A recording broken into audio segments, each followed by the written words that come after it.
Good morning, good morning, good morning, everyone. We're gonna get rock and rolling here soon. For some reason, I am signed out of my live chat. Just gotta get that pulled up here for some reason. OBS has me signed out of it. So let me get this pulled up here quick.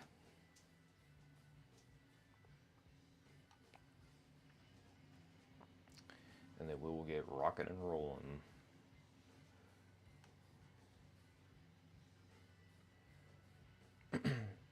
Alright, cool deal.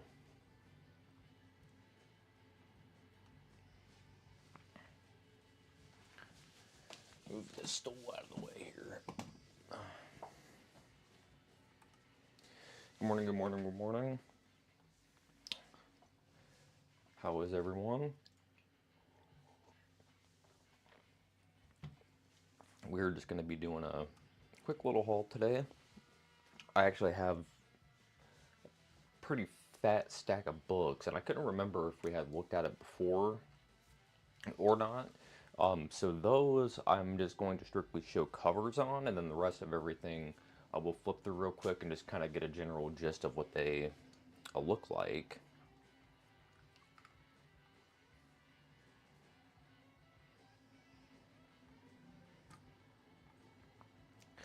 Okay. So first things first, as always, we always got to do some bookkeeping here. Let's go ahead and show this off.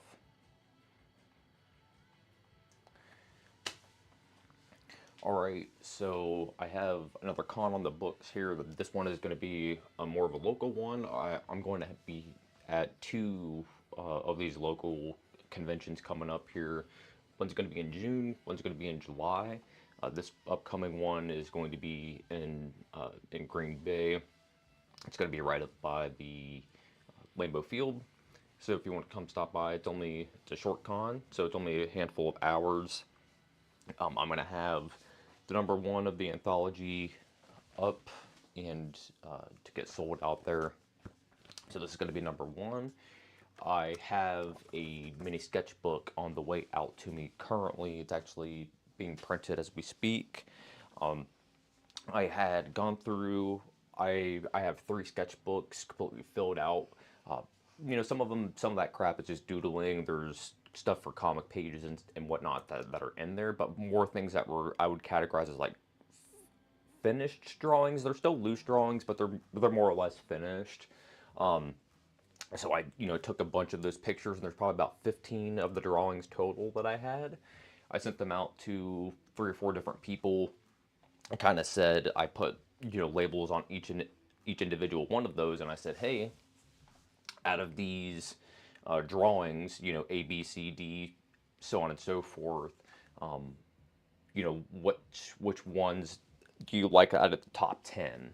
So then they would, give me, hey, I like A, I like C, I like D, so on and so forth. And I went through and just would put check marks on the little sticky notes that I put on my pages.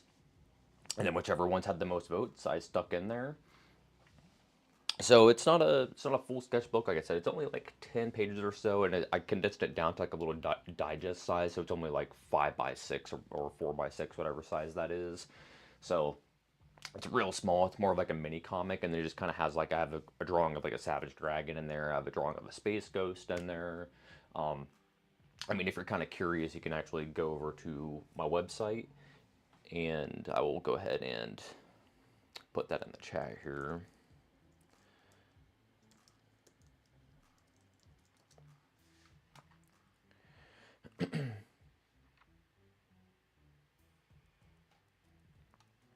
All right.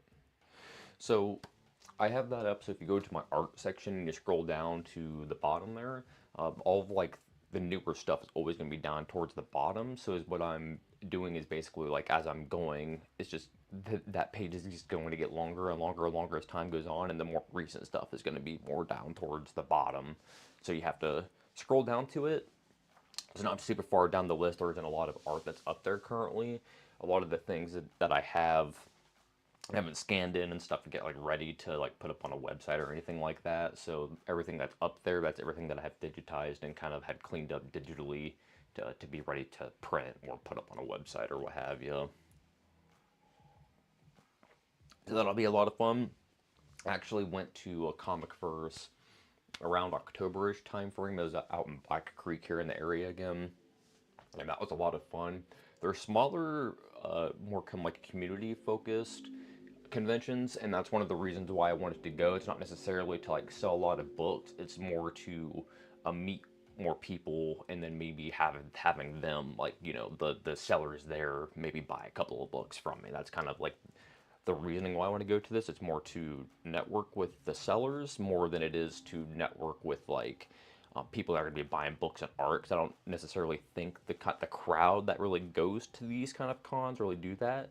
So like I said, I've been to this con a couple of times, and it's very much a older crowd. You know, people in their 50s, 60s, 70s, more collecting superhero-y, golden age, you know, that kind of thing.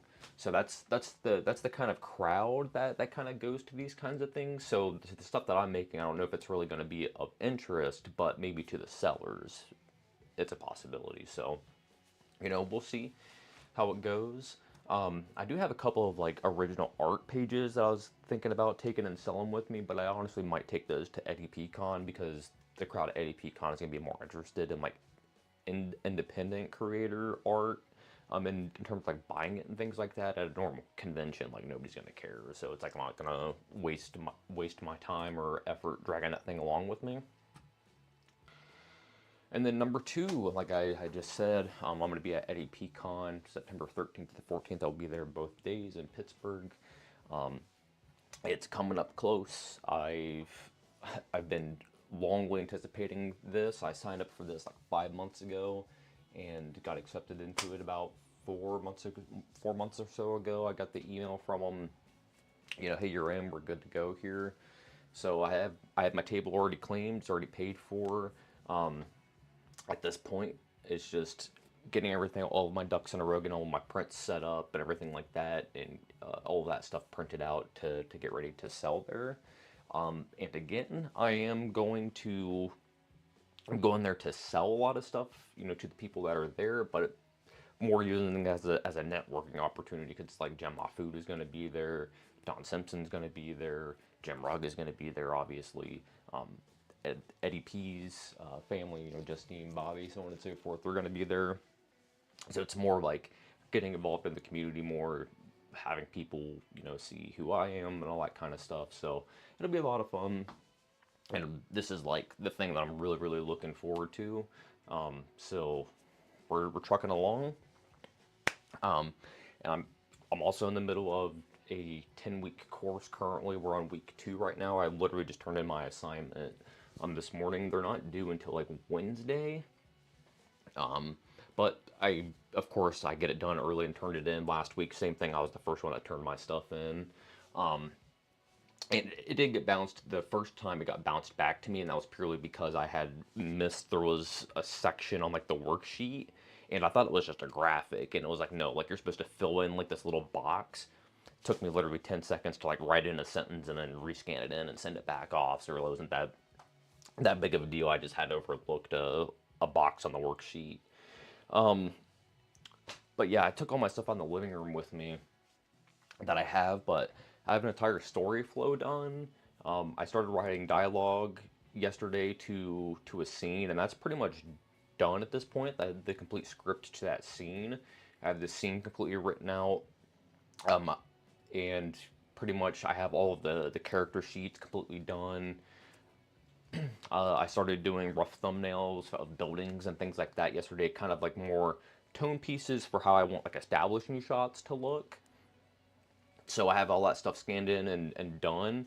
I made up like 2 notebooks yesterday and like drew up on the sketchbook outline covers, customized them and everything like that. Really can't disclose as of yet what I'm working on, or more what I'm doing. Purely because it's definitely an early work in progress, and then plus like this is more of a project that's going to be funded, I guess, in the long run. So it's kind of like, not that I'm like legally binded or anything like that. Like obviously it's my project. I can talk about whatever the fuck I want. But it's more that I don't want to run my mouth about it too much until it's completely set in stone on like what I'm going to be doing and all that kind of stuff. Because like in this, I'm still very early in the process, but I'm going to start drawing within the next 2 to 3 weeks probably, and it's probably going to be a 60 to 80 page comic is kind of what I'm thinking. So it's going to be a thicker boy. So, and just judging off of what I'm doing in this class and kind of what we're being taught, and kind of the direction that we're going, I kind of anticipate that I might be able to actually like make some like actual money off of this thing. You know what I'm saying? Like real money, in terms of like pitching it to a publisher that'd be a fan of graphics or what have you. Because that's kind of the direction. Still want it to kind of be that self-published feel, kind of like a Red Room or what have you, but have it be published underneath the fan of graphics.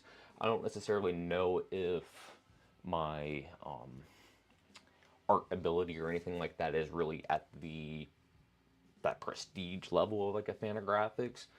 However, I think that there's things that are on their website or things that they have published in the past that the artwork really isn't the strongest in the world, but it still gets the point across, but the stories are just fucking great.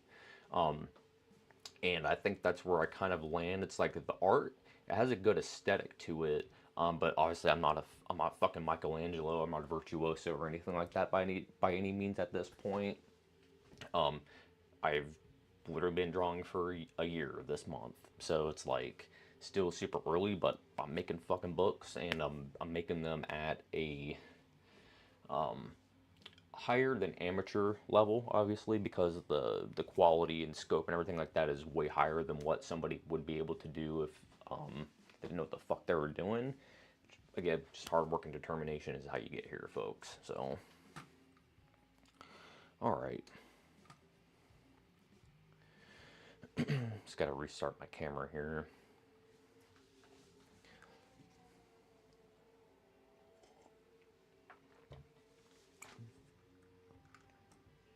Probably bring the music up a little bit.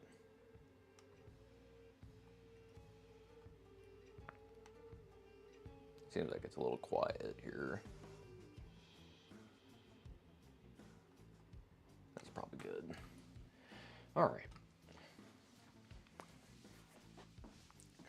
So like I said, I have a pretty fat stack of books over here, and I'm pretty sure that these we haven't looked at yet.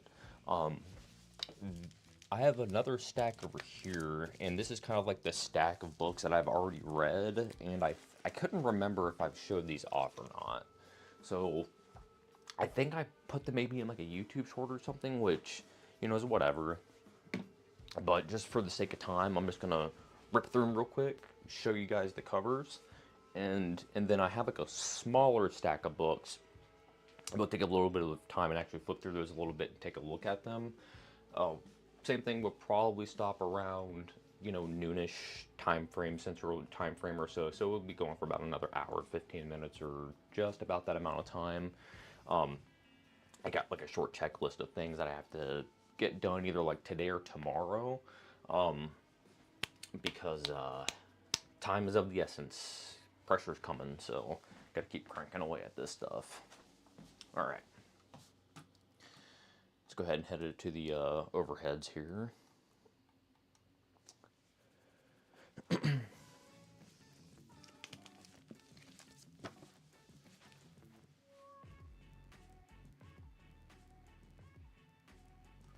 All right.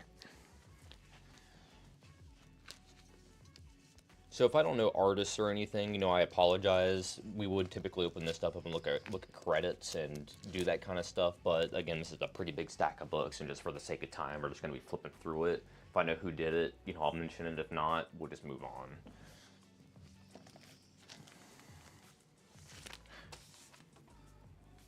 So we got, shut this light off here. So we got Dead Star, their first comics. Sorry, Dread Star. Youngblood Zero. Liefeld, of course.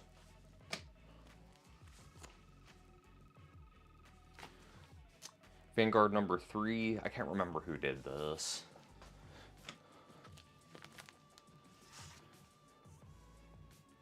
Legion 89, Giffen and Grant. Lobo Crew, of course. Another Legion 89. A Legion 90. All this stuff I basically ripped out of a dollar bin. So, Kamui. These are kind of like wonky ass manga comics, or just wonky. It's just wonky ass manga. But this is like one of the very first like manga that had been published in America that was like widely available. You know, obviously there was Akira and things like that, but this was one of the things that you'd at least be able to walk into a comic shop and like put on your pull box and whatnot. So you usually see these in dollar bins, and the art in it is eh. However, there's still some pretty sick stuff that's in it. So if you do see these, I recommend to snag them up.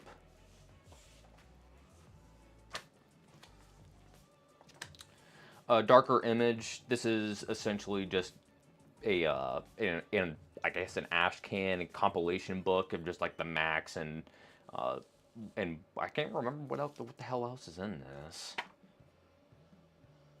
Nonetheless,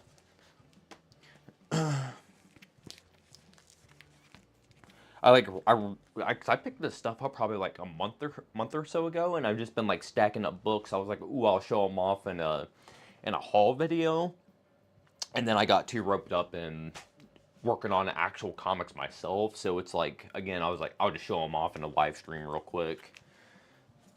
Shaolin Cowboy 1 and Shaolin Cowboy 3. So I can tell you that I've been hunting these two issues down specifically for the longest time. And finally, my local comic shop got a copy of the two that we're looking at. And those were the two that I was missing from my original Shaolin Cowboy run. So, finally finished that out after looking for these two issues specifically for a long-ass time. Love Shaolin Cowboy. Got a fat Shaolin Cowboy print signed by Darrow right over there. You can actually pick those up from Japan Book Hunter. He's still... I don't know if he has that print left in stock specifically, but he had a couple of different Darrow prints. I think that may have been the last one of that one that I got. But there's a couple of them that he has. I really haven't picked up anything as of late from him, strictly because the tariffs and everything like that. It's like, it's fucked, man. So, haven't really bothered to import anything from Japan as of late. Like, he got in a bunch of Golgo 13 books, and I was like, oh man, like, I am psyched, because I've been on him about getting more Golgo 13, because that's my all-time favorite, but you can't find it here in America. Like, it's impossible, at least in like the larger magazine size that I like. And he got a bunch of them, specifically the Big Comics. That's what it's called, the company Big Comics. He got the Big Comics ones, and I'm like, oh fuck, I want to get a couple of those. And I'm not even joking, like the day prior to that, the tariffs had gone into effect for Japan.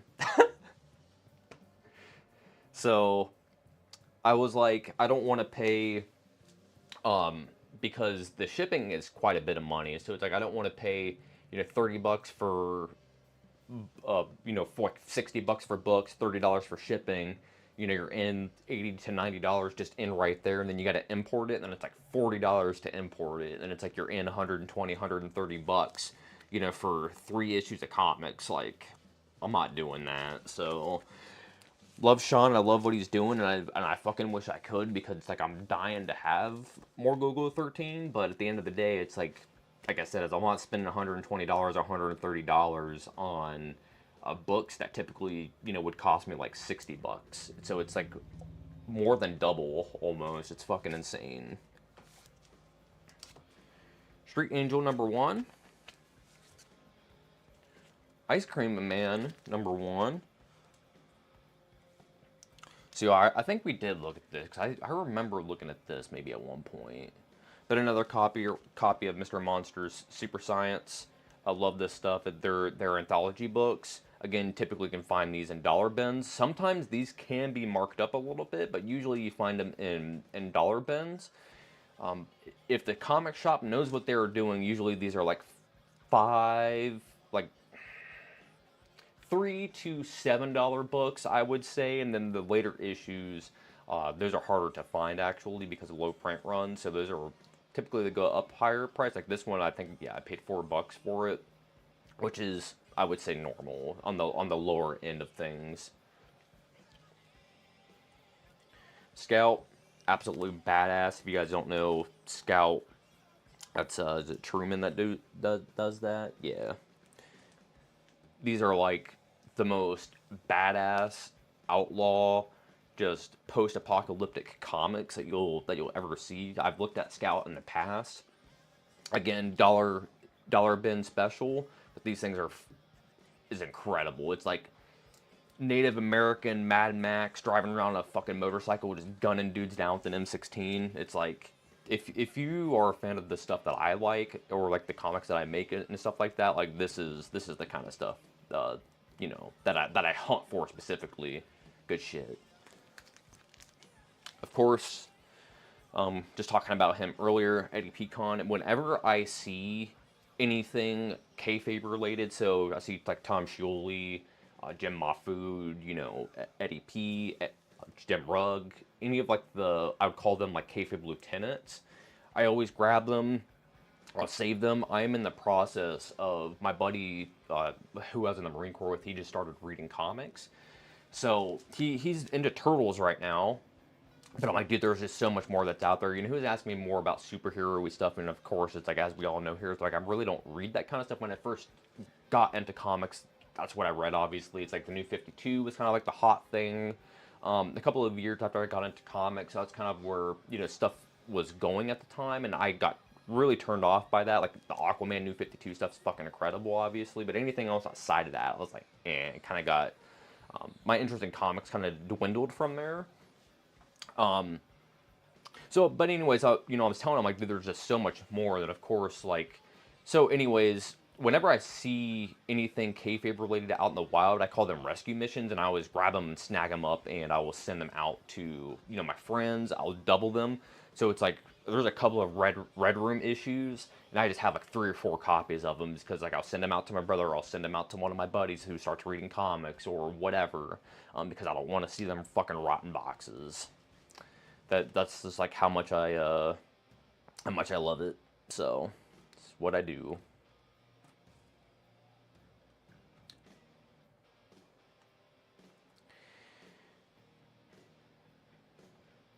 All right. Ruh-roh, I hear Guns N' Roses again. Why does it do that? Give me a second, folks. It shouldn't be pulling music from my different... I have 2 different drives in my computer, and it shouldn't be pulling music from my other drive. I don't know why it does that. It did that last stream, too. Let me get that fixed. Luckily, I'm not on the level of yet where my channel is going to be monetized, so it really doesn't fucking matter at the end of the day. Which, speaking of which, you know, it's like there's 2 people that were in here earlier, and they're gone. Like, there's nobody currently in here that's watching.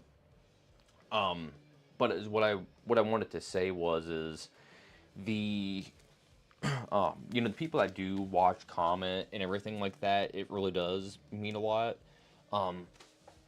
I got approached by YouTube finally to apply, not to monetize the channel, but to be a partner of YouTube. So that would be like I would have, you know, a super chat available.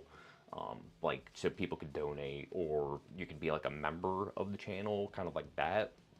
But I wouldn't have ad revenue as of yet. So I did apply for that a couple of days ago. I'm still waiting to hear back. And then as well, that also comes with the benefit of like going out to when they do, you know, YouTube related cons and things like that. Like, you get invited out to do those kinds of things. So I did apply for that. So we will see. It's a long and steady climb, but we're getting there, folks.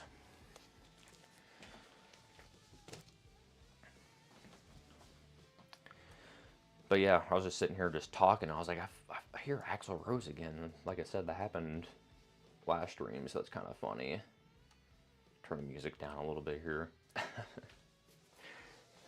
All right. Start cranking through the rest of these covers here. Death Rattle Through Kitchen Sink. That is an anthology book. Again, dollar bin special.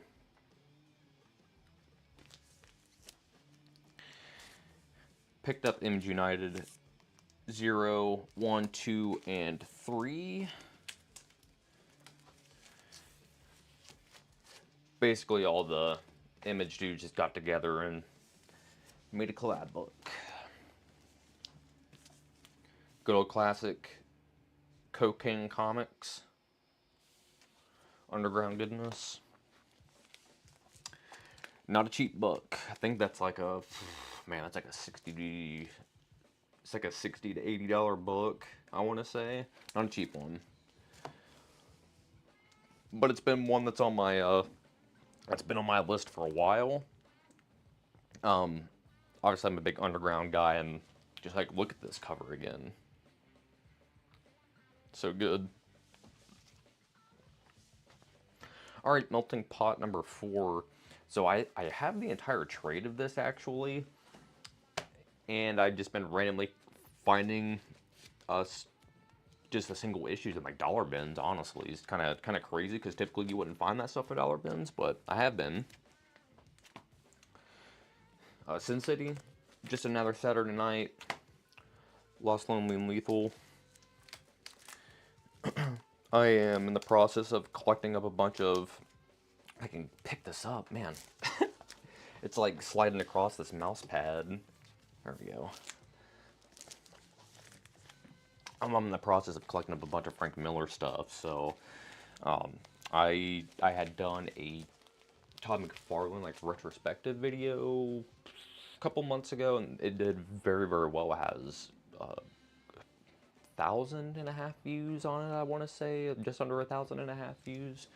And that one had done the best out of anything I've done by a long shot. So I'm gonna replicate that formula, and I was like, who else is kind of at that same level that kind of like a normie comic book fan would know? So I'm leaning into Frank Miller. I have a lot of the Frank Miller stuff that I do have. It's in more like omnibuses, or it's in, you know, trades and things like that. So they're not single issues. And I think single issues are easier to show off in a video, and it's more appealing to show off in a video than just like a fat omnibus. Because I have like the Daredevil run that him and Klaus did. I have that omnibus. But all like the Darrow and yeah, like the Darrow, Frank Miller stuff, all of that I have for the most part in single issues now.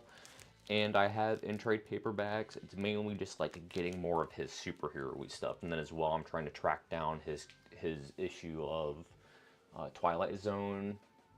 That was his first appearance. I think that's Twilight Zone 83? I think it's 84. Yeah, Twilight Zone 84, I think, is the first appearance of Frank Miller, just in general, of him drawing. So that's the one I've been trying to track down, and I have both Dave and I have my LCS like on my list for me to, like, if anybody brings it in for me, like, save it, because that's the thing I'm trying to get. Because I always like to do, you know, first appearance, last thing they had done, and just kind of like look at the generalization of their career, kind of as they've grown over time. So I've done Steve Rude, Todd McFarlane, then the next one, like I said, I'm going to be doing Frank Miller, so it's going to be more of a polished up video. So if you're more of a fan of that stuff that I do, that is probably going to be like released probably like sometime next month, because like I said, it's more of, if I find this stuff, I'm not going to put up a video just to put up a video. Once it's ready to go up, it's going to go up. I'm not going to rush it just to do it, you know what I mean? So when I have all of my ducks in a row and I'm ready to actually produce it properly, I'm going to do it. Saga the Swamp Thing 1, Saga the Swamp Thing 2.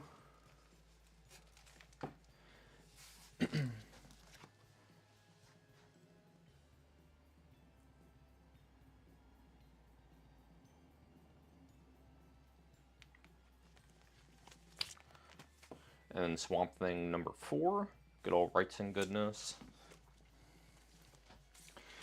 Dave had sent this to me for free. I'm actually gonna open this up, and I want to say that, and he left a note on this specifically, and he's like, hey, take a look at the inside of this, because I'm a big fan of Frank Miller, obviously. I'm a big fan of Brian Azzarello. Just everybody that's on this, right? Andy Kubert, Klaus Janson.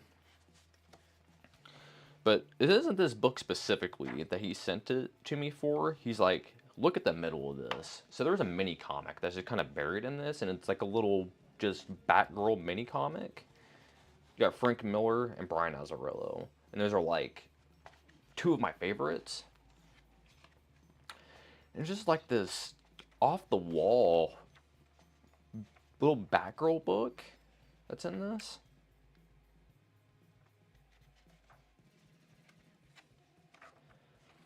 And I fuck with it. I think the purpose of him doing that is because there was a video or a stream I had done where I was on a rant about modern superhero books really not being up my alley.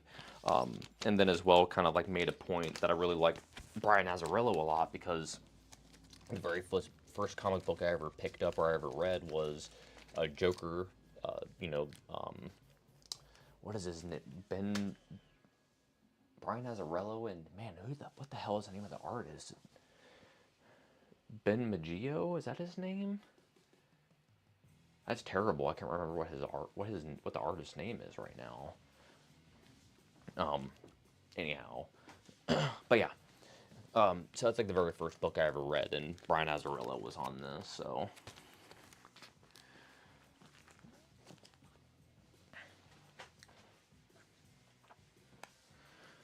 okay, let's get into these now. This is more of the stack that we're going to flip through and kind of look at. First thing that we have here is going to be BLAB through Kitchen Sink. Obviously, I'm a big fan of Kitchen Sink comics, Wisconsin dude. I've said this a million times. But this is a anthology book, so they have done a couple of these, and BLAB was more of a square-bound, like proper, like more professional looking. Wasn't just like ripped into a nitty-gritty comic book, because obviously, like Kitchen Sink, they have done SNARF, Death Rattle, and a couple of other things that are more. They fall more in line in that underground category, I would say, as opposed to more. This is more highbrow, let's say that, right? It has a little more class to it. Obviously, we got Dan Klaus on the cover, so you kind of understand like what you're getting into, and it's like, see, you got like, Chris Ware. Well, Spain Rodriguez is in here. I mean, that's about as underground as it gets. But you see what I'm getting at, though. Like, this is more of a polished presentation. There's Dan Ware.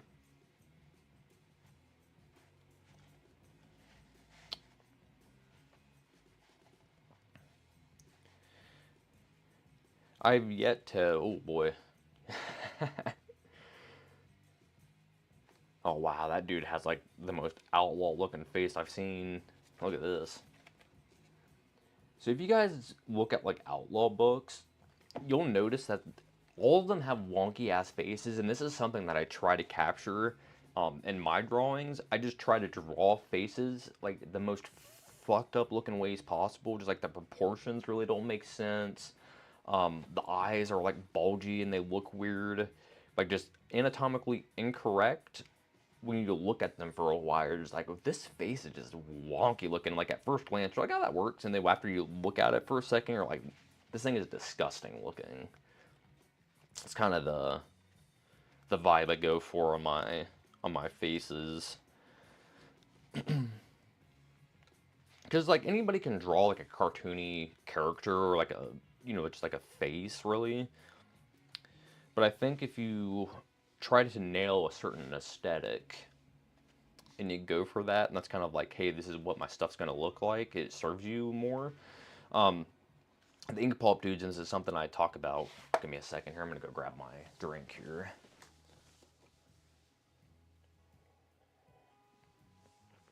Excuse me.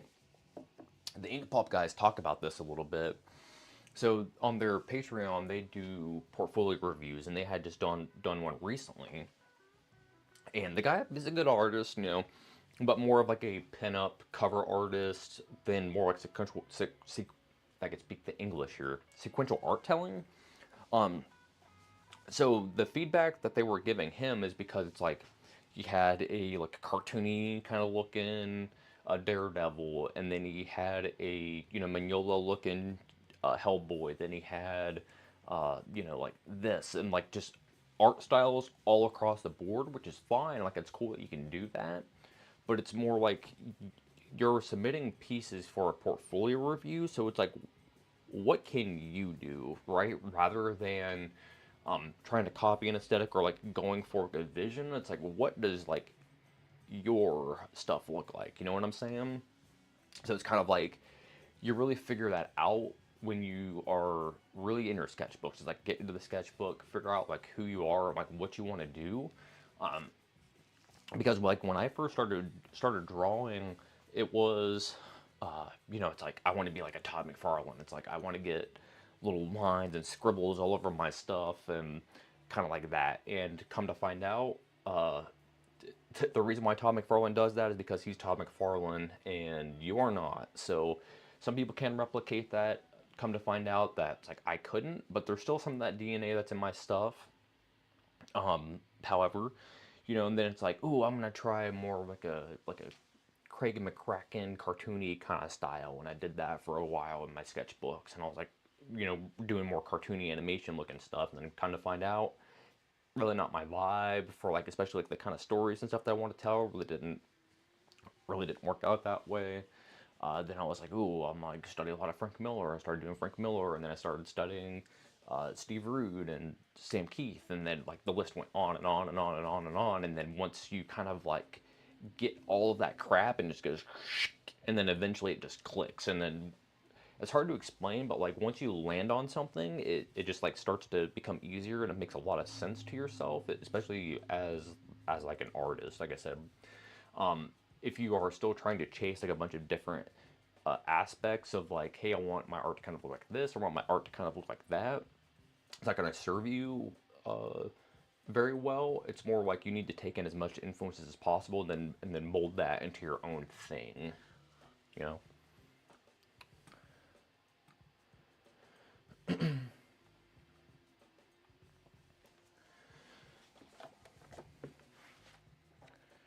All right, so I think there was. Is there anything in here specifically that I wanted to show? Because I read through some of this, but a lot of this, believe it or not, it's very like it reminds me more of like European comics. That's like in this. You see what I mean?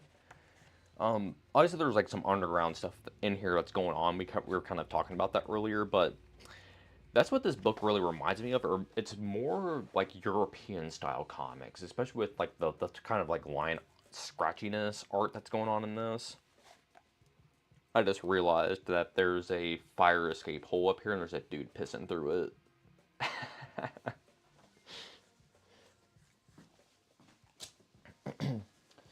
All right, so let's go ahead and move to another fat book here. So this is MOME 22. This was published through Fantagraphics. Again, another anthology book. And when you look at this, you would never guess that this is like an anthology book that has some of my favorite cartoonists in this. Like you would pick this up, like you can see this is a Fantagraphics published book, but you would pick this up, at like a fucking museum or like a botanical garden or something, right? Like a butterfly garden or something. And then you get into it, and you're like, oh, okay, I see. It's just like more of like the cover treatment and the design of the book, which is fine. But once you get into this, it's just Fantagraphics stuff at the end of the day, which we all love. The purpose why I bought this, there are two people that were published in this book.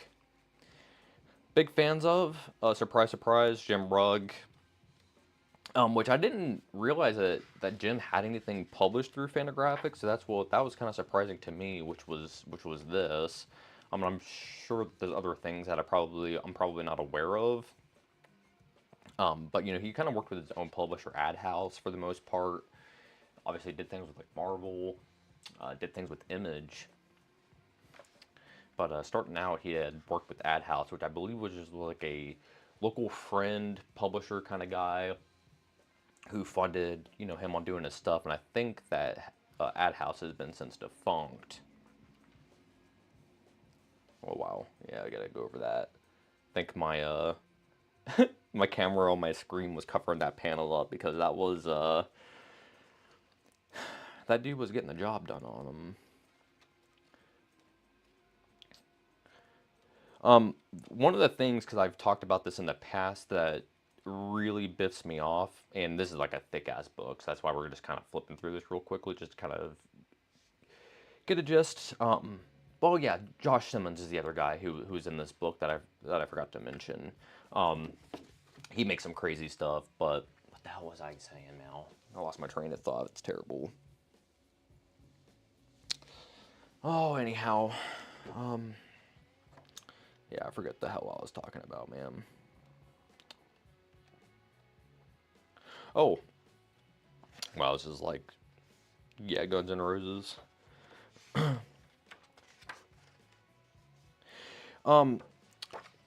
This is what I wanted to say. This really pisses me off. When you do this and you're putting in, hey, here's your stories, and like they give you your page numbers, and then the pages themselves actually aren't numbered. I preached about this maybe like 2 streams ago, possibly. To where it's like, that is like the most annoying thing, or like one of the biggest pet peeves to me. As you can see, it's like, here's all of our artists and contributors, and here's the pages that they're on. But then in the actual book itself, there are no page numbers. And that is so annoying to me, especially when you have a book this thick. You know, it's like, how many pages are actually in this?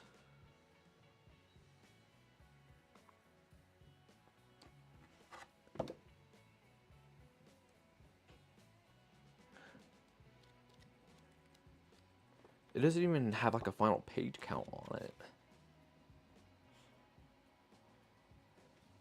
That's actually insane.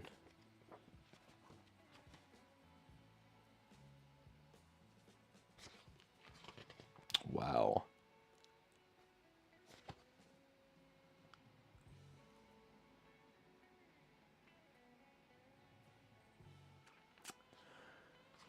Strange. And you would think that Fantagraphics would like know to do stuff like this.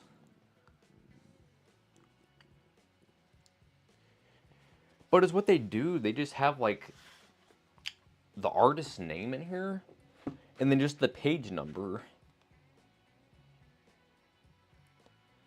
Because people worked on individual things, so it just says like Rug 22, and then like Frank 14, 16, 18, 12, 14, 17, 19. So you can see like people worked on different stories together. I don't know, man. At the end of the day, put page numbers on your fucking book, alright?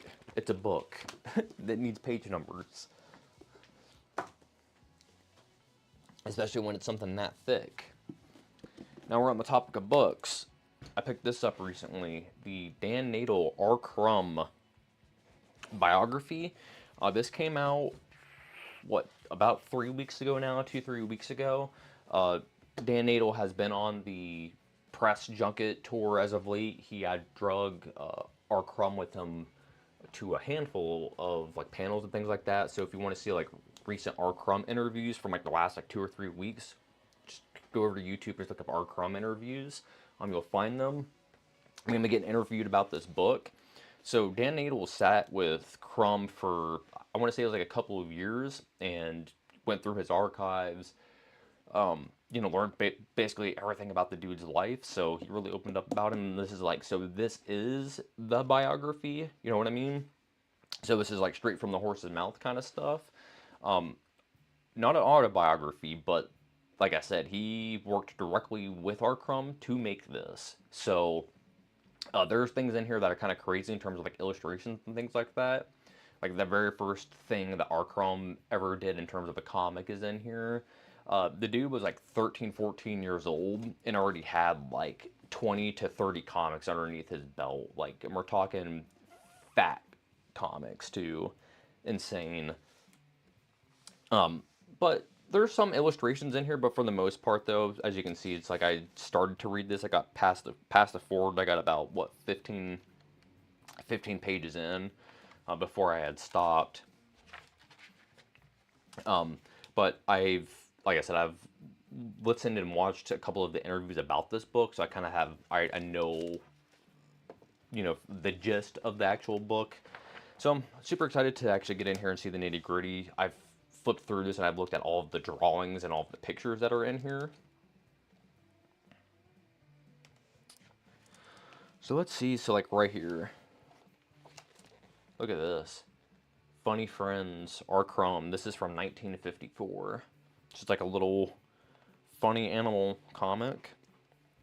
And here he is in 1958 with Foo number 3. So then there he is with 2 different things. And then this one right here says issue number 35. Think about that. That's fucking nuts, man. Already in 1954, this dude had, 35 plus comics underneath his belt. And then here he is, Arcade number 3, so then on to a whole other thing. Ultimately ended up being Fritz the Cat.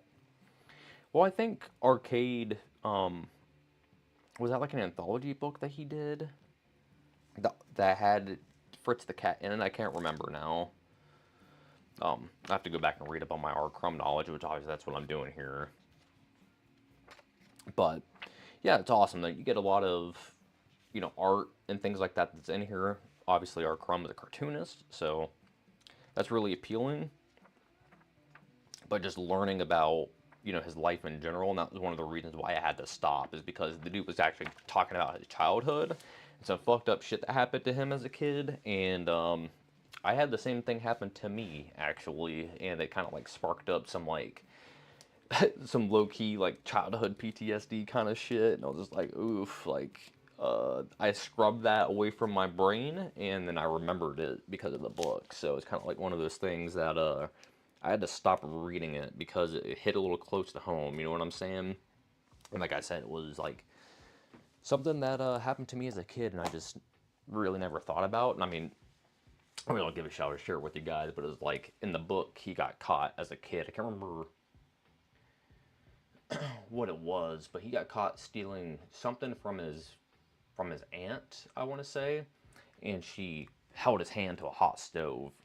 My fucking grandma did the same thing to me. I want to say like I took like gummy bears out of her candy dish, or yeah, it had to have been gummy bears out of her candy dish. It was my great grandma, and she took me into the kitchen and turned the stove on, and like it was like an old fashioned like gas stove, so it had like the coils on it. The thing got red fucking hot, and I was probably, 8 to 10 years old, maybe even probably younger than that, honestly. I was way younger than that. I was probably like 5, maybe 6, right? Just pss, onto the stove. That's what you get for stealing. Like, I'm gonna burn your fucking hand. Like, the logic behind that. Anyways. So it's kind of like I said, it was kind of like, I'm done reading this now.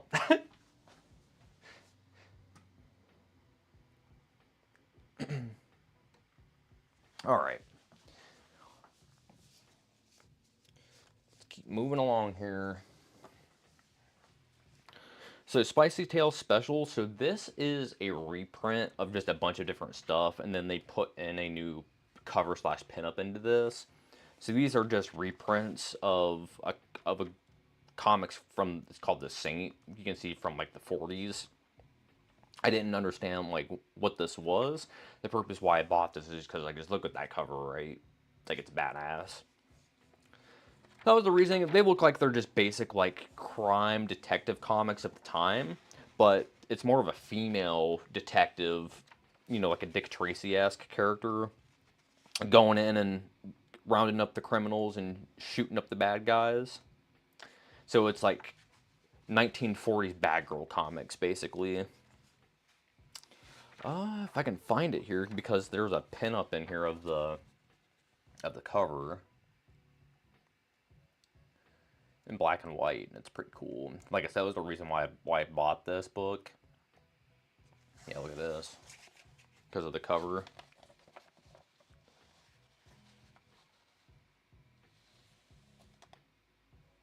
Pretty sick.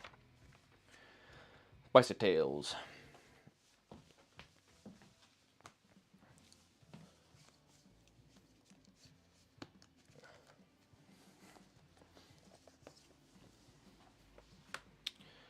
Miami Vice Remix. This was through Lion Forge. We got Joe Casey and Jen Mahfoub. These are basically like, I don't know what you want to call them. They're just remixed comics. That's exactly what this is. So this is just kind of like, hey, what if Jen Mahfoub were to draw a Miami Vice comic? That's what this is. That's like the best way to describe it. There's really no other thing to really say about it. If you're a fan of Jim's, you'd really like this. I prefer Jim's like more black and white style stuff. The color works because it's a Miami Vice comic.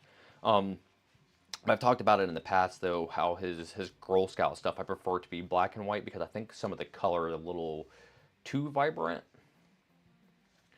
for what the comic is, you know what I mean? Way too much color.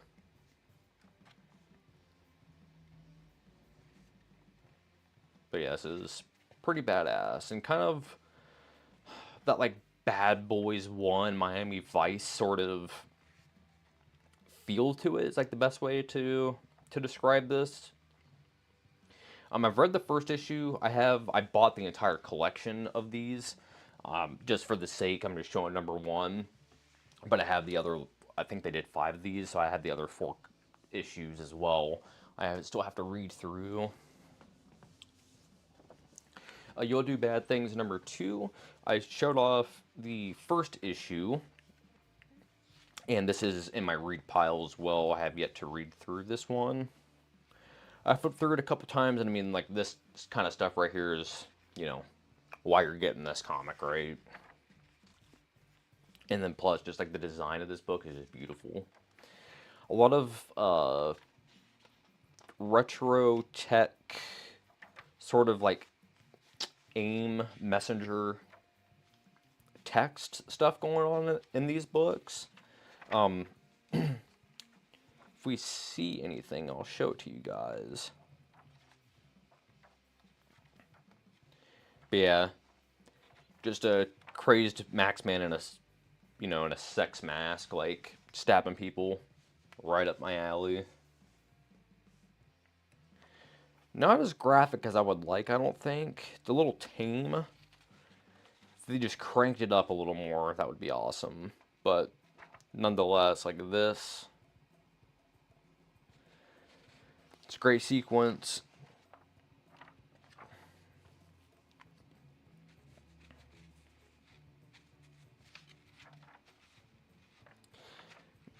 Yeah, there really isn't any of that, like, messenger, sort of like computer look. There was a lot of it in the first issue. They only did it on, like, one of the pages, and it was that big, like, splash page that we looked at that said 2 on it, like this. So it has, like, the filter on it, and then, like, the font as well. But in the first issue, they were on a computer, and they were, like, talking back and forth, and it had, like, the speech bubbles that looked like, you know, the chat. And I was hoping that they would kind of still go with that. And it looks like that aesthetic really almost stuck on this one splash page.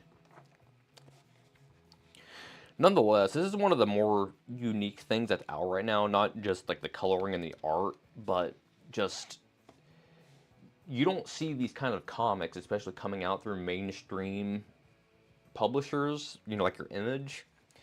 So I recommend, you can kind of see it on the cover a little bit. See how there's like a text file in the background?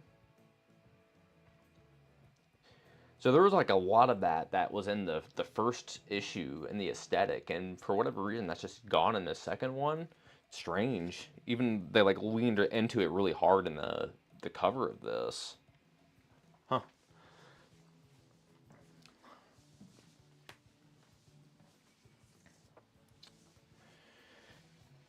Bitterroot number 2 through Image.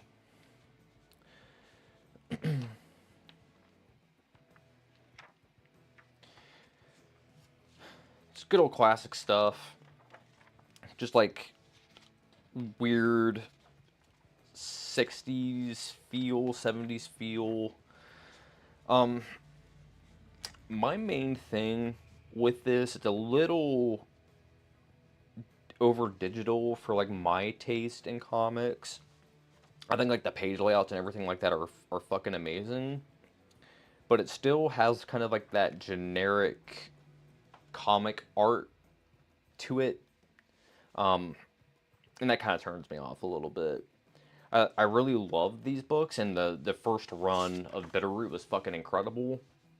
I really like the first issue of this as well, and like I said, it's a good book.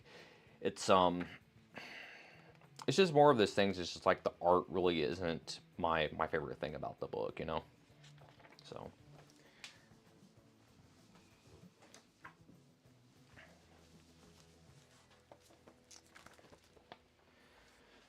Alright, so got a copy of Satan 6. I already owned this, obviously. I'm pretty sure like everybody on the planet probably has a copy of this.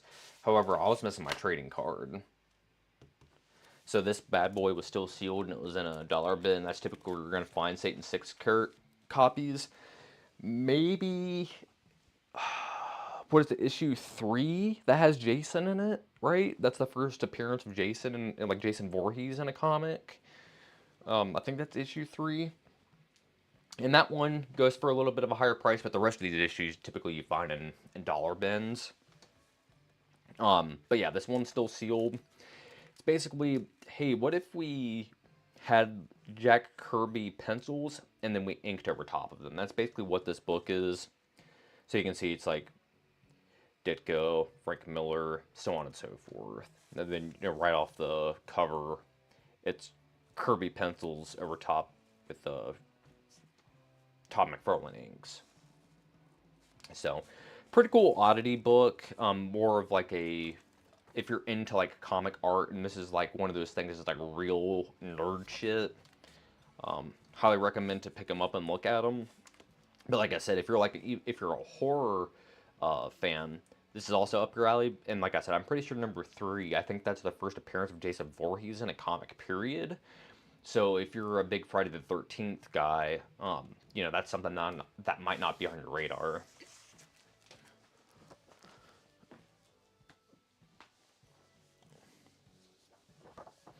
We were talking about Snarf earlier. That is an anthology that Kitchen Sink puts out. Oh boy. Yeah, let me, because I haven't looked through this issue yet. Big fan of Kitchen Sink, obviously, like I say all the time. Excuse me. I'm a big fan of like anthology books in general. I just flipped on the first page and saw what was going down there. There's a lady having some fun, you know what I mean? So I don't know if this is gonna be safe to show. I think that might be like really the only thing that was kind of like risque. It looks like, ooh no, that one was kind of. This is the issue, man, with kind of stuff that I like looking at. It's like, we'll just skip over this story. How about that? Because the rest of this stuff is passable. Like, there's full-on, like, penetration and stuff going on in these other ones. So, we'll skip over that.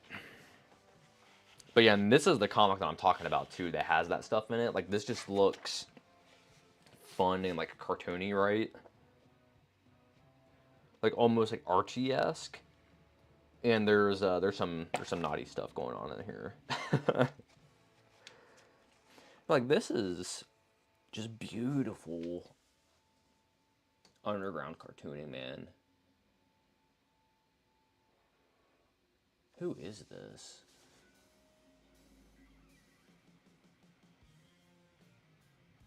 I can't read who that is. Steve something drew this. His name's like real small here on the corner. First name Steve. I'll have to look it up to see. I don't think there's like an indicia in here anywhere. Oh wait, nope, here we go. Steve Styles. Steve Styles. So Spiegelman's in here. looks like he's pretty much the only one that I know of, honestly, out of all these people. You can see what I mean just by looking at this. What kind of stuff was in that this first story that I couldn't show.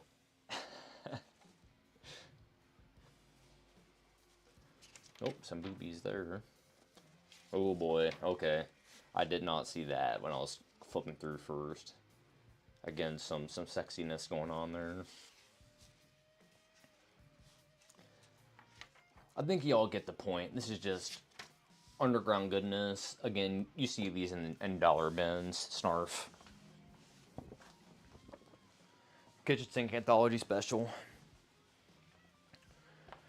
So this is Marvel Age 134. The reason why it drew my eyes to it, obviously the Beavis and Butthead cover to this. The Beavis and Butthead series is something that I do here on YouTube, which next week, that's probably going to be the plan for what I'm going to be doing. It's been a little while. Typically I like to do them every month.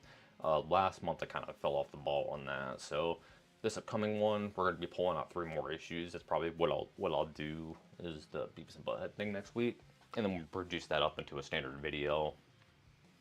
But this just has a Rick Parker interview in here. Pretty thick interview.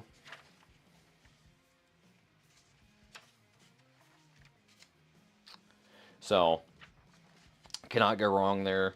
And this is before the Beavis and Butthead comics had come out, so this is what they're talking about, is kind of him coming on board, doing his thing. Yeah, so I did read through this, and then plus, I collect these stupid, I can't remember what the hell these are now. Or are they the Masterworks cards? Is that what that series this is? Fleer Ultra. But I want to say that's what this series was originally, right? Let me take a look here. Maybe it is just Fleer Ultra. I could have sworn that it was called like Masterworks or something. Maybe that's a different. Maybe that's something different. I have a couple of these cards. That's what I was getting at. I collect these because I really like how the art looks on them.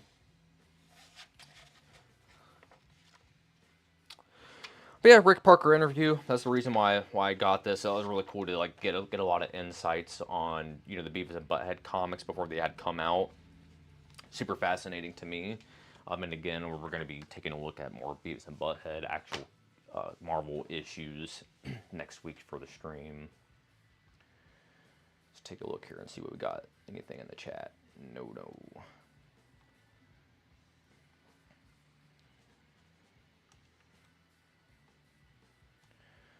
Alright. Get a drinky here and we'll continue to move on. Probably go for about another half hour or so. Might not even have to go for a half hour. But we'll see.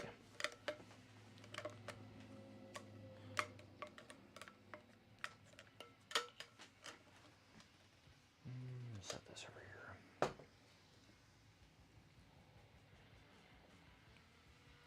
All right.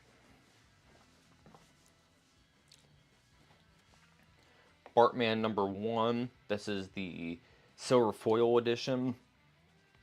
So there were 2 different variants of this, just like the plain gray version or whatever, and then the silver foil version. This is the near mint book. When I pulled this out, I was like, ooh, this thing is crisp. I actually already owned this, and this is something that's been on my list. There are posters that are in these early Simpsons comics. They did a series of 4 posters, and this is number 3 of 4. They're like superheroes, so there's Radioactive Man, there's Bartman. This one's Bartman, as you can see. This was the last poster that was missing, was this one here. So yeah, this is 3 out of 4. And he had this, I picked this up off of Dave or West Coast Avengers, and I asked him, I was like, does that have the poster in it? And he opened it up for me. He's like, it sure does. I was like, snagged it up because I needed the poster. A lot of the times, as you can imagine, it's like kids ripped them out, hung them up on their walls, or what have you. People sold the posters, ripped them out, and sold them individually as time had gone on. Whatever happened to them, who knows? But finally got it.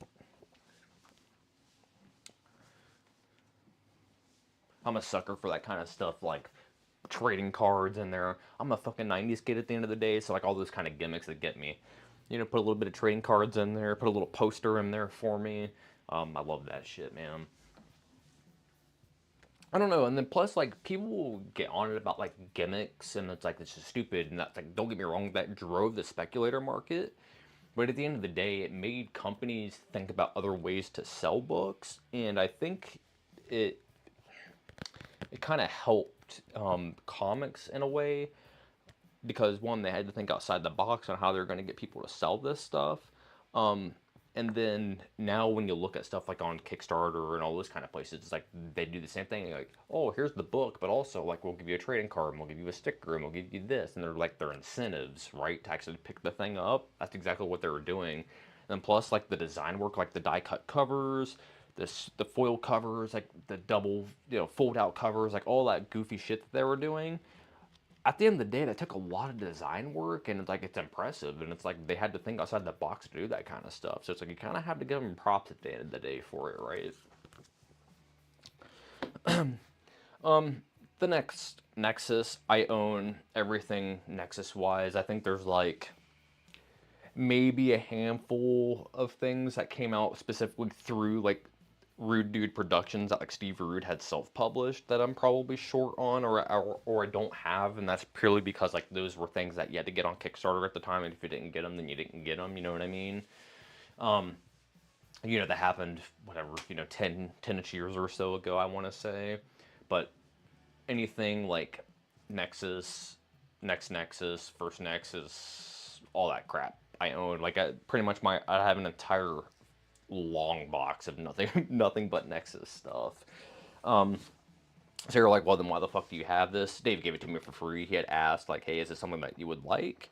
Because I'll send it to you. And I said, yeah, absolutely. So I'm going to, like I was saying earlier in the stream, it's like I have a buddy who just started reading comics, and this is something that I'm going to end up sending out to him probably to get him jazzed up for some Rude Dude.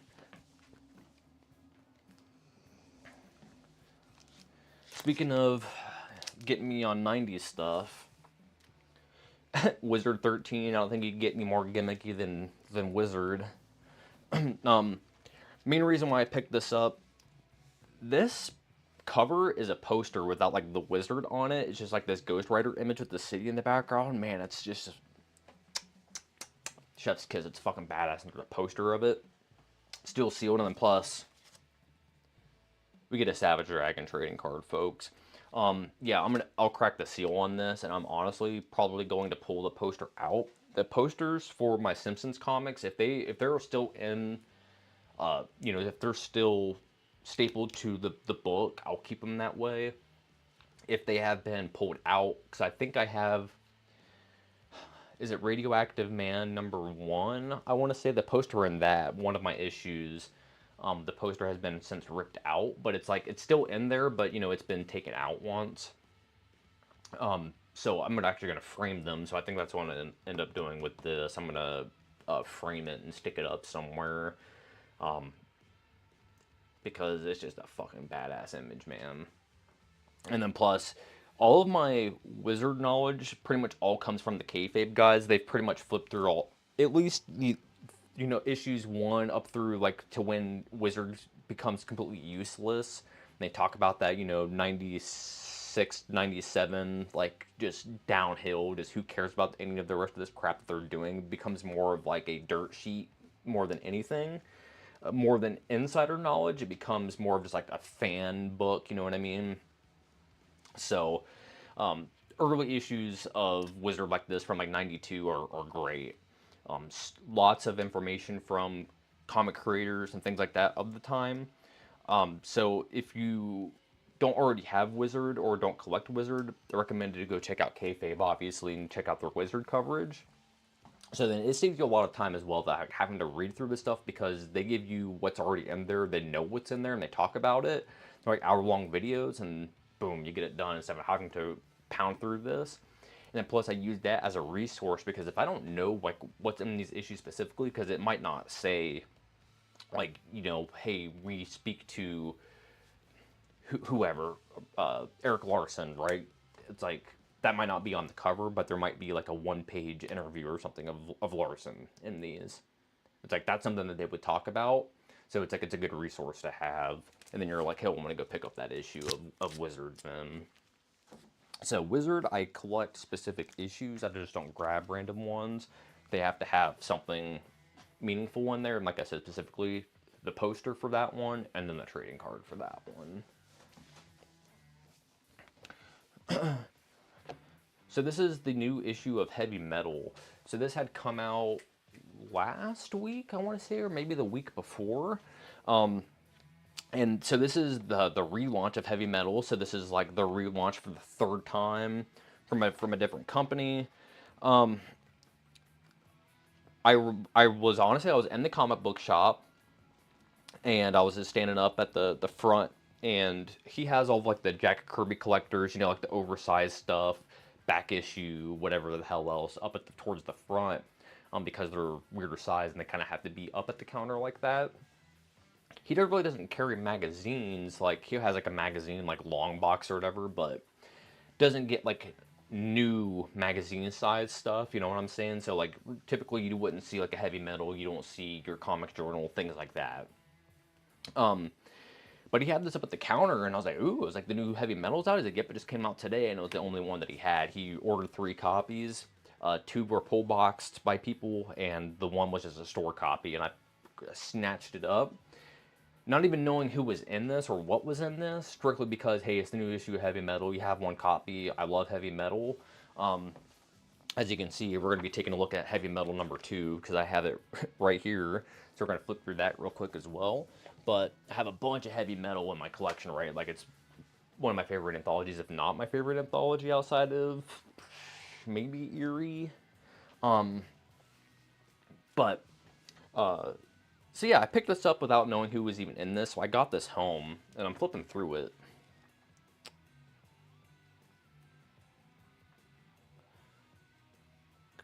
Just wait until I get to the page. It's coming up here. Should be.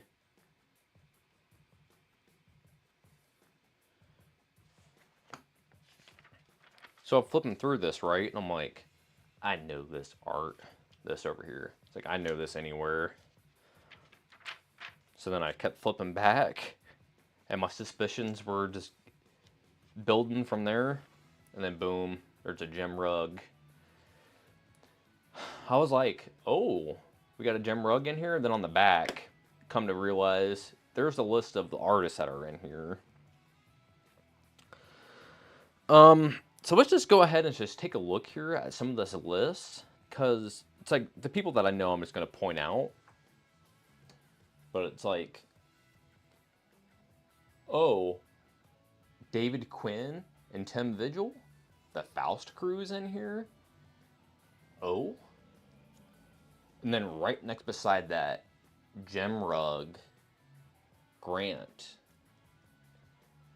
Wayshack. He's kind of like the new hot commodity right now that people are like freaking out about, is Wayshack.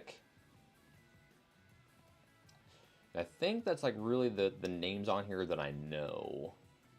And then, of course, everything else is the icing on the cake. Once I got in here and started seeing these people's art, I was like, hell yeah.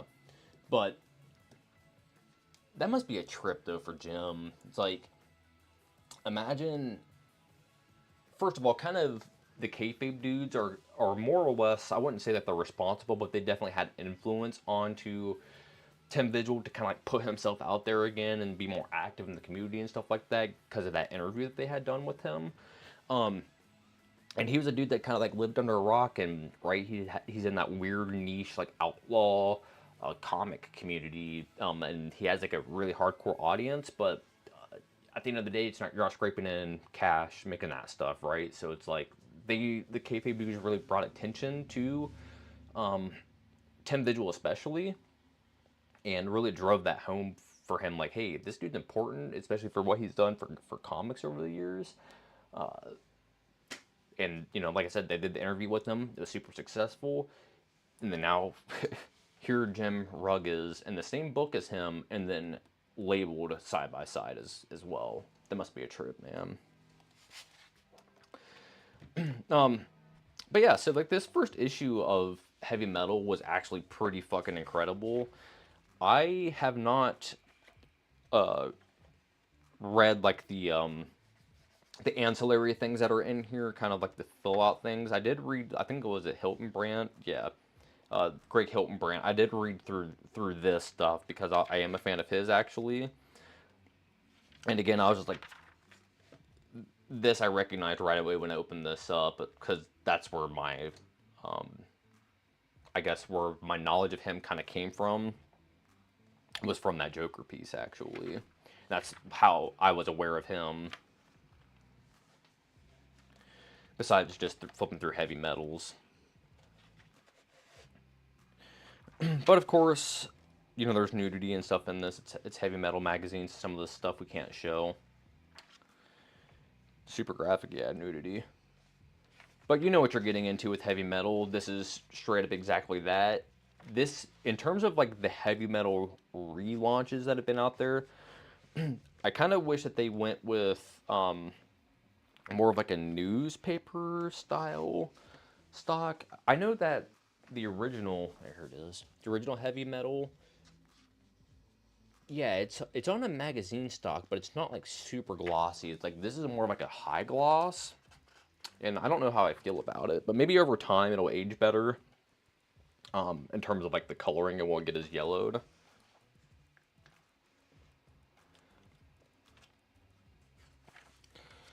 But I was super impressed though with this first issue overall. It's like pretty much more or less what you would expect out of the Heavy Metal, and that's why you're picking the book up, right? It's because you want to play Heavy Metal. It's because you want to read a Heavy Metal issue. And what I was gonna say, out of all of like the re-releases of Heavy Metal over the years, I think this is a good mesh between all those different Heavy Metal styles. So you got your more modernish kind of Heavy Metal that was in a couple of years ago, and then more of like your vintagey style of Heavy Metal that you would have seen, you know, in the 70s and the 80s. So like this is like more of like that modern stuff that you would have seen. Same with like, this is the same thing. But eventually like this, like you'd probably see in like a older Heavy Metal. This is Wayshack. Like I said, he's kind of like the hot new artist right now that people are like freaking out about. It's kind of look at some of his stuff here. This is a wordless comic. Should say dialogue list comic. It's like one word in this entire thing that the dude says. So and this is the David Quinn and Tim Vigil thing. And just looking at this, you would never even guess that it's Tim Vigil until... Because this is kind of like the best way to describe this, it's like a Swamp Thing ripoff that they did. Like this, 100% you can tell is Tim Vigil. And this right here too, you can tell a lot in the face. But the other drawings though, they did really hard to tell. Look at this right here, is very Vigil. But yeah. Strange. 100% this is Vigil 2. These two drawings, you can tell. And it's like he had to really help himself, or I should say he really had to hold himself back here, Mr. Vigil. He actually just shadowed it out, didn't draw it. So, you know he really held back. Maybe he's matured as a guy as time has gone on. Who knows?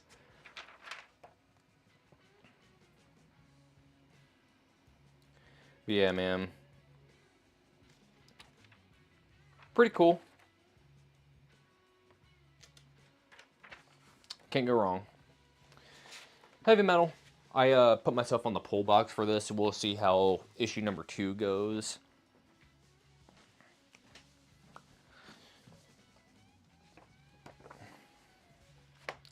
Alright, so Heavy Metal from January 1979. Like I said, I think this is Heavy Metal number 2. I could be wrong, but I think this is the second issue.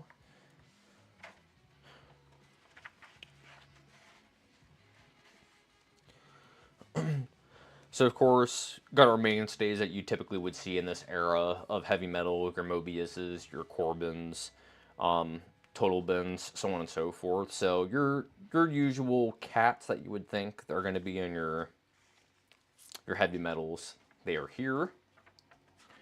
You start off right off the rip, of course, with Corbin digging his toe right away.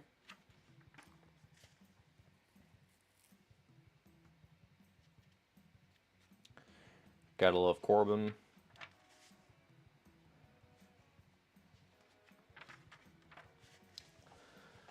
Let's see, you got anything here in the chat? Nope. Alright. Yeah, this is like one of the earlier issues of Heavy Metal, and it still has a lot of the mailaways and stuff in it. It's pretty crisp, actually. White pages have been yellowed at all, even on the corners. Beautiful stuff, though, man.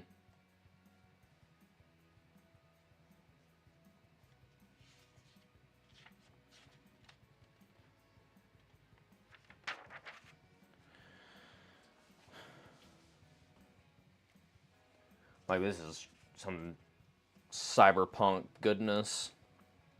Again, just stuff that you would expect to see in Heavy Metal. It's just amazing.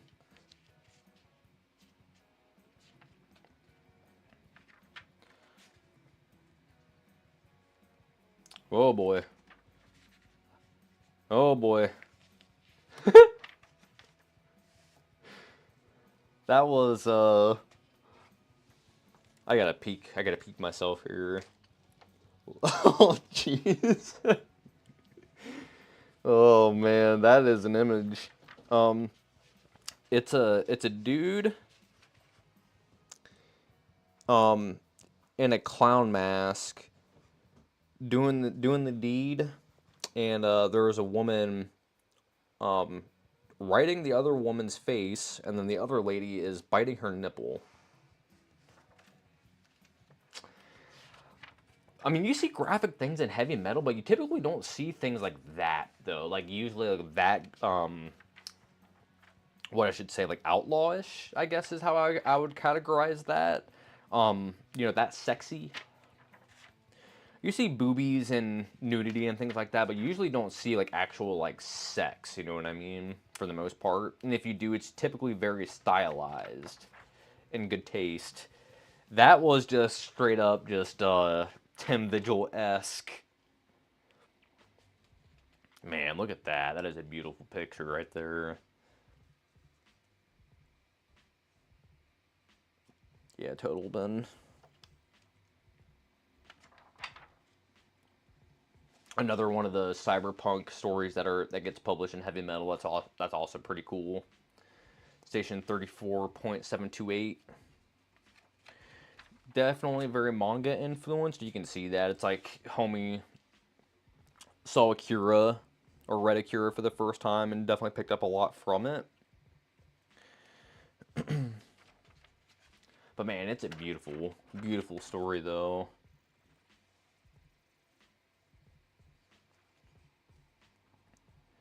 Illustration skills are incredible. I mean, you gotta be great to be in Heavy Metal. Gale, Philip Druitt. I had read through this already. Just incredible stuff. I absolutely love. Why did I just sound British right there? I absolutely love the art in here.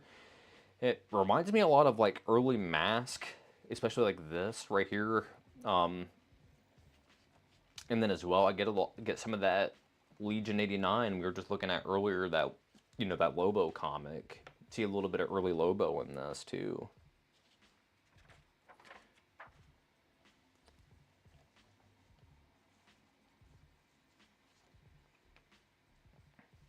Incredible stuff, though, man.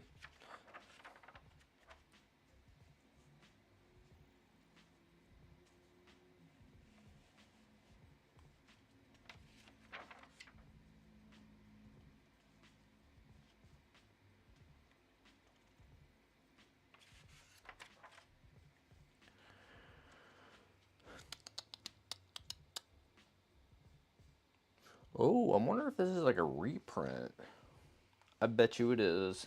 I'm curious now. I gotta know. If they even, like, disclose that kind of stuff in these. Let's see.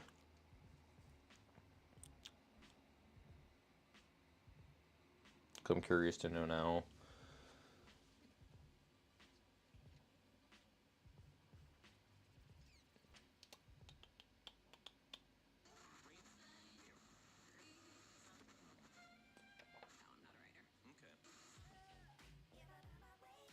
Okay, so I guess I was mistaken.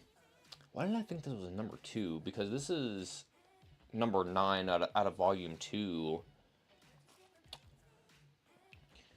Like my brain just like have a brain fart for some reason. Like why I thought like this cover for some reason. I thought this was like a number 2. Now I gotta know, man. Give me a second. I gotta know what the hell the second issue of Heavy Metal looks like, cause it's gonna bug me otherwise. So your Heavy Metal number 2.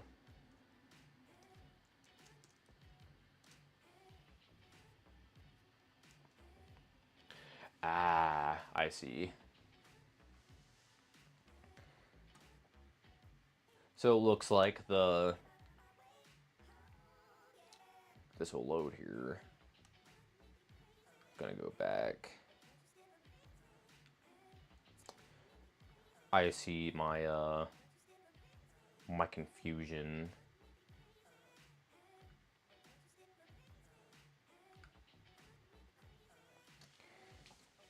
I don't know if I'm gonna blame that one on my color blindness or what, but I was definitely off because that is May of 77 and this is what, 79. So it's a couple years away from what I was actually thinking. But what I was gonna say is that it honestly might be like a colorblind thing for me because that is a blue on, is that white text? And I don't know, like the composition, it's like a dude sitting on top of a thing, and maybe that's why I was confused. And my brain just for whatever reason thought this was a number 2. And it's like, hey moron, why didn't you just look at the front of the fucking book and see what it actually was? I don't know. Had a brain fart. What are you gonna do? Let's keep running along here. I have what? One other thing to kind of look at real quick, and then we'll probably wrap it up here. I got some things I gotta take care of today, comic book wise. Dude just straight up got just kicked in the balls.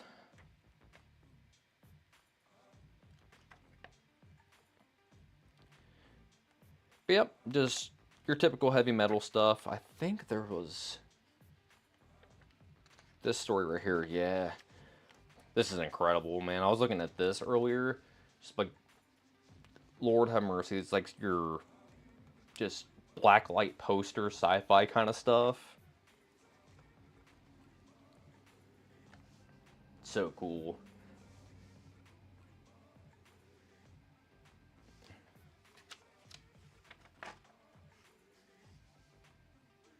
I think this train is a really cool design. I like how it's kind of like a 50 Chevy or something.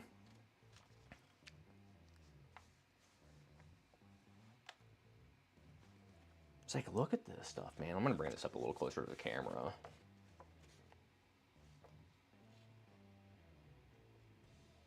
Hey, look how cool that is. It's like a bunch of aliens just like hanging out on a subway train.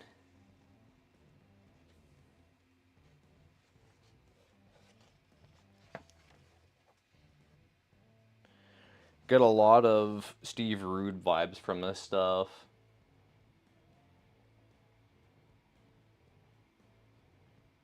You know, very Nexus-y, very Space Ghosty.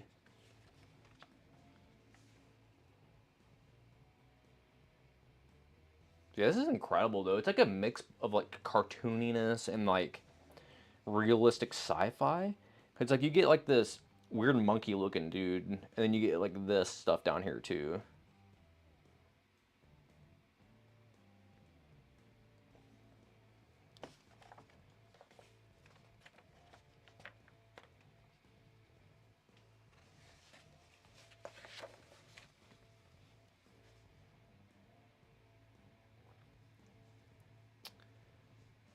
It's awesome, man. Alright, I think that pretty much about wraps it up here on that one. Of course, classic.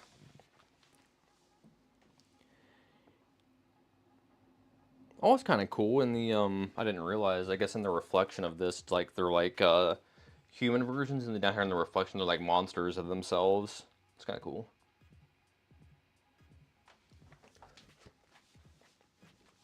Alright, one more thing. Okay, so this is a comic artist. Excuse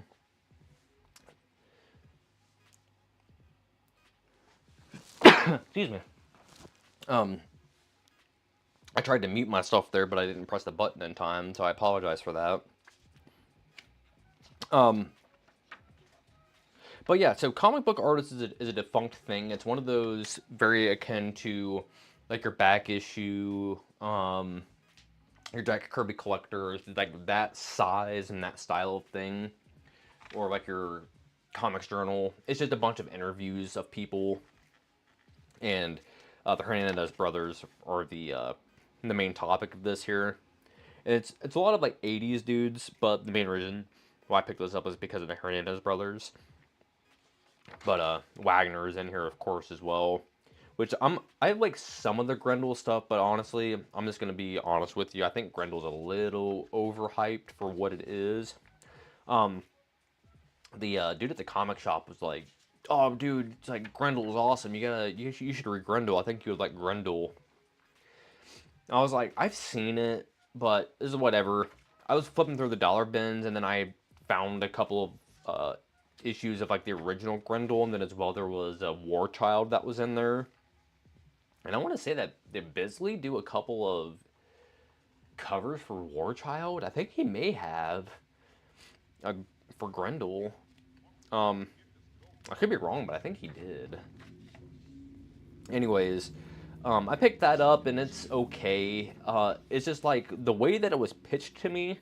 Oh, dude, it's super violent and blah blah blah, and it is, but it's not like at the level of violence that I like. You know what I'm saying? I guess it was overhyped in the expectation. My expectations were higher than what was delivered. And we were just talking about my boy down here earlier, Mr. Monster.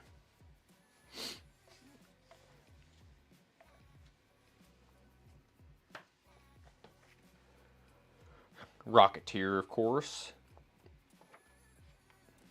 Gotta love it. But yeah, the main reason why I got this, though, like I said, this is just more of an interview book. It's all of the Hernandez Brothers stuff that's in here. And I just want to show you just how much Hernandez Brothers stuff is actually in this issue. Is that where it stops?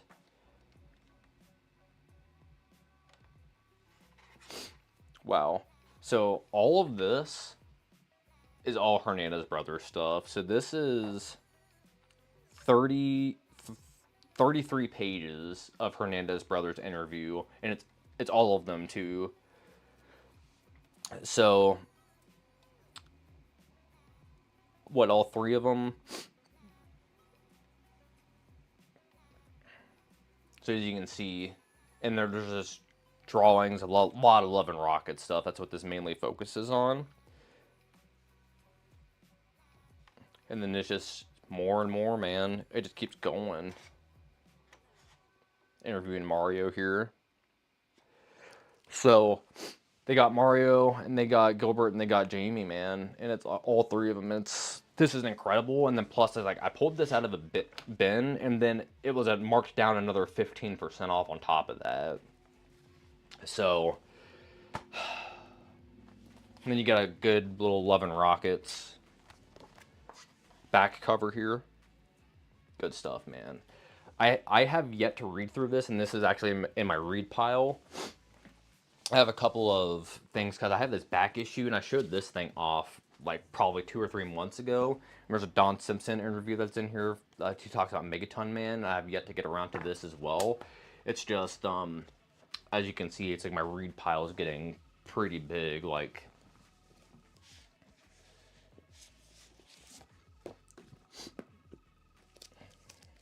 I mean, it's really not that large, I guess. Some of this stuff.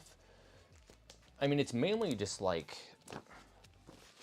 this is my read pile right now. I mean, it's not like massive. I'm gonna bring it back to the full screen because we're gonna start wrapping it up here.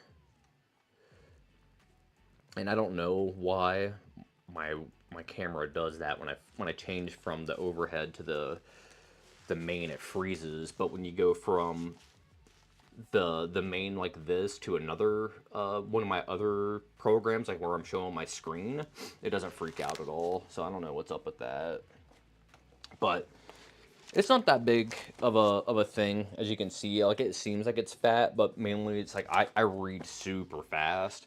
So it's like this CRUMB book, like whenever I decide to actually sit down and read this thing, I'll pound through this thing quick. Same thing with comic books. Like, I read them so fast, so I get through them pretty quickly. So I'm not too worried about it. But for me, what I'm really worried about is more of like the time constraint thing, because I'm kind of playing against the clock in terms of like making comics and then having IDP Con come up, and then plus I'm probably going to be doing, well, I have Comic Verse in Green Bay coming up in a month, pretty much from tomorrow. And then I have another Comic Verse I'm probably going to be doing in July. So yeah, man, I got 3 cons coming up here pretty soon. So I just gotta like start working my ass off, getting all my ducks in a row, so I got everything ready. So today I'm probably going to my Ken Stein stuff. I sent off my pages to a couple of people, got some feedback on them. Come to find out that like one of my favorite pages in the book, this is one of those things that you just have to deal with when you're making this kind of stuff. Is I sent off my stuff to a couple people, like I said, and it's like one of my favorite pages. It just didn't work story wise. So I ended up having to scrap it, but I think that it would work, maybe not as a print, but I definitely could like scan it in and put it up on my website and maybe just like sell that page as like as a rejection page. It's a dude just like getting his head squished. It's basically like shows his face with hands, and then it's like another close up, and it's like squeezing, and then it's like his eyeball eventually pops out, and then eventually like the head just gets squished in between the dude's hands, like a grape, And that's kind of like the image, but like in terms of like the story flow, it really didn't make much sense. So I had to put more exposition in there to kind of make the reasoning as to why he's getting his head smashed in to make a little more sense. So basically scrap that page, move some panels around. I had to redraw a whole page, so then I opted to not scan my stuff in yet. So I got to get my Ken Stein pages scanned in, and so I'm probably going to end up doing that today. And then I have a couple of other things that, I got a little checklist here of a couple other things that I get taken care of. But for the most part, though, I think that's what I'm really going to do today. I'm probably just going to scan those pages in, and then as well, I have to get up my weekly blog up and get that posted. I pretty much opted to do this week, I think, is it's more about like following through on things. A lot of people have been really, I guess, like following through on their word and not following through on their word. Just a lot of like, hey, I'm gonna get stuff to you on this time, or hey, I'm gonna do this, or hey, I'm gonna do that, and then just nothing ever happens. I get people get busy, and X, Y, and Z, and like things happen, life happens, and all that kind of stuff. But it's like you have to keep people updated, regardless of how busy you are. You just have to.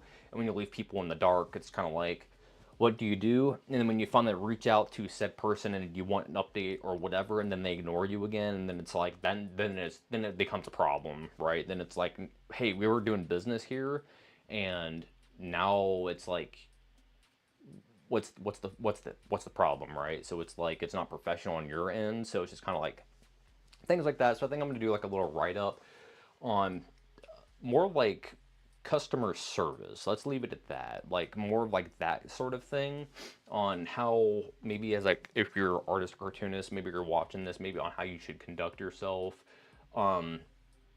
with not just like not fans or businesses or anything like that, just in general on like how you should be like replying to people, how you should be doing that kind of stuff because it takes 5 seconds to respond to an email, and that's what I mean. That's what I'm kind of getting at is just like just stay on top of your stuff, do what you got to do to get by, and if it's like if somebody emails you and it's something that you're really not interested in, or if it's something that you're like I'm not giving this the time of day or whatever, still just email them back and be like, hey, thanks for the email, but unfortunately I'm not interested in doing this at this time.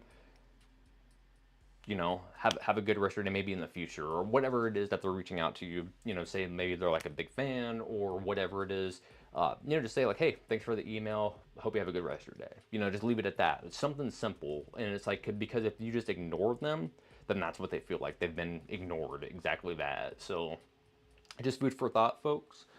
But yeah, I'm going to just keep cranking away at comic book stuff here, and then like I said, next week we're going to be doing a lot of people like it, the Beavis and Butthead stuff. So I'm going to be pulling out another 3 issues. We're gonna take a look at that, and then like I said, I'm in the process of working on that Frank Miller video. So that's kind of like what I'm also working on in the background in terms of like content wise. It's just a matter of I just need to get a couple of more key issues to actually make the video kind of click and make sense and come together.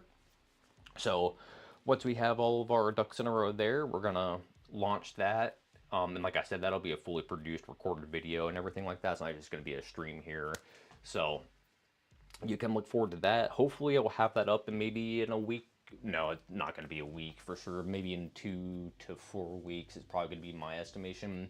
Again, I got cons coming up. I'm making books and everything like that. It's just a matter of when and how I find these other books, because it's like I can buy them on eBay, but it's like I'm going to be paying out the ass for them because people have them marked up, and it's like I also want to support my boys, you know, at the comic shop or Dave or whoever.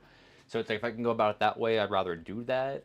And then if push comes to shove, I'll just order the crap off of eBay and just do it that way. But who knows? So yeah, keep an eye out. And then as well, if you guys haven't seen yet, I'm up on my website. I did put there's a newsletter thing that's up there. I think I'm going to do that like more monthly. And I think is what I'm going to do is I'm going to take my blogs from like that month, like my 4, dump them into the newsletter for anybody that didn't, you know, see them, and then kind of elaborate on those a little bit, and then have that kind of like be the update, and then whatever else like I'm working on, like cons and things like that that are going to be coming up, I'll dump them there as well. So if you wanted to go there, sub up on that, you can. That would be appreciated, so that way you stay updated with whatever the hell I'm doing here. And yeah, I think that's really all I have for you. So until next time, thanks for hanging out, Pod Comics. Peace, everyone.